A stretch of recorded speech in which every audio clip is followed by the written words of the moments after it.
Atta Halilintar sangat bangga akan pencapaian Tarik Halilintar yang semakin mapan. Atta Halilintar merasa bangga serta memuji pencapaian Tarik Halilintar lewat unggahan Instagram terbaru.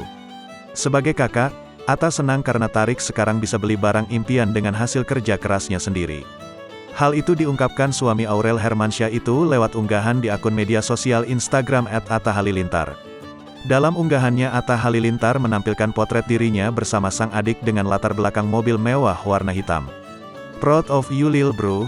Dulu apa-apa minjem, sekarang apa-apa udah punya sendiri, hasil kerjanya," tulis Atta Halilintar. Sebagai kakak, ia pun berpesan kepada sang adik, agar selalu rendah hati. "Keep humble, always pump it, and always remember kita hamba Tuhan God's love," katanya, "senang melihatmu bertumbuh," tulis ayah Amina itu dalam bahasa Inggris. "Alhamdulillah, keren nih adekku yang ini juga, teruslah meroket @Tarik Halilintar bangga liatnya, sekarang akhirnya bisa punya mobil sendiri, dan super berkembang.